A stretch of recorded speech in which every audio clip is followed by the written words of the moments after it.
बोलिए बोलिए। आज के प्रोग्राम के विषय में क्या कुछ देखिए, आज का प्रोग्राम देखिए, हम लोग का पार्टी बना हुआ 1 साल हुआ है। इससे पहले हम लोग जेबी केसेस में थे और जितने भी हमारे पार्टी के पदाधिकारी थे वो मनोनीत थे। तो मनोनीत का एक नियम है, हम लोग ने चुनाव आयोग से उसके लिए 1 साल का समय लिया था कि हमारे जो भी पदाधिकारी मनोनीत किए जाएंगे वो साल भर तक रहेंगे।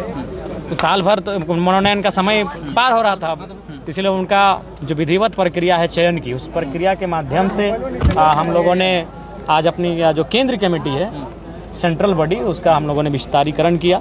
पार्टी में कुछ आंतरिक संशोधन किया गया, कुछ प्रस्ताव लाए गए, उन्हें मंजूरी दी गई और साथ ही साथ हमारे जो आगे अगले अधिवेशन जब आएगा उससे पहले हम लोग क्या करेंगे इस राज्य के लिए, उन विषय पर चर्चा की गई और उन सारी चीज़ों को हम लोग फिर पुनः चुनाव आयोग को जो एक विधिवत प्रक्रिया होती है एक रजिस्टर्ड पार्टी की, उस प्रक्रिया के अधीन भेजेंगे। आज के अधिवेशन से क्या प्रभाव पड़ेगा भविष्य में पार्टी का? देखिए, कोई भी चीज़ें जिस प्रकार से रिजल्ट आता है, रिजल्ट से पहले आप रजिस्ट्रेशन करते हैं, फॉर्म फिलअप होता है, तो अब रिजल्ट आएगा आज के अधिवेशन के बाद से। बहुत सारे अधिकारी का फेरबदल किया गया। चर्चा किए।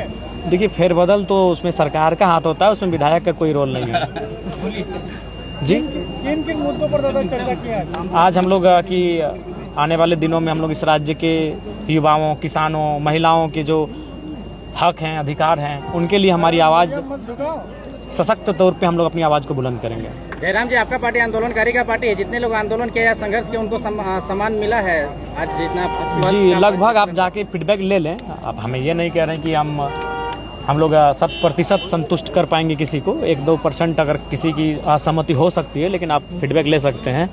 हम लोगों ने सबको बहुत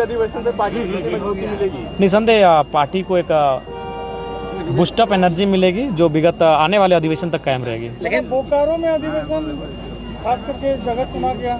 देखिए, धनबाद बोकारो हम लोग का सृजन भूमि है और धनबाद बोकारो को हम लोग पहले कार्यक्रम में प्राथमिकता देते हैं। लोगों का कार्यक्रम राजधानी में होता है, हम लोग बोकारो धनबाद को प्राथमिकता देते हैं। लेकिन जनता दुखी है, किस प्रकार से बंद कमरे में आप लोग अधिवेशन कर रहे हैं? नहीं, देखिए, हम लोग जनता से माफ़ी चाहेंगे, जनता से माफ़ी चाहेंगे और इसीलिए हम लोगों ने किसी को सूचना भी नहीं दिया था, ना हम खुद सोशल साइट में टेलीफोनिक सूचना हुई थी, केंद्रीय कार्यकारिणी को भी टेलीफोनिक और फाउंडर मेंबर की सूचना हुई थी।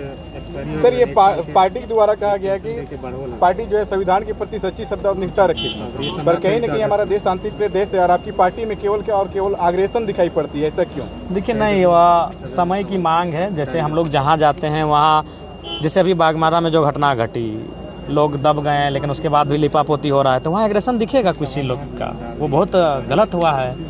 तो कुछ चीज़ें ऐसी आती हैं जहाँ एग्रेशन दिखता है। धन्यवाद। जेपीएससी का रिजल्ट है, क्या कुछ कहिए? देखेंगे, अभी नहीं देख पाए चूँकि सब व्यस्त हैं। आपके समाज के बहुत कम लोग चयन हुआ नहीं हुआ है। अच्छा, हम लोग तो अभी जस्ट फोन आया था, वो सम्मानित करने के लिए बुला रहे हैं, हुआ है जो, लेकिन हाँ अभी और अच्छा करने की आवश्यकता है।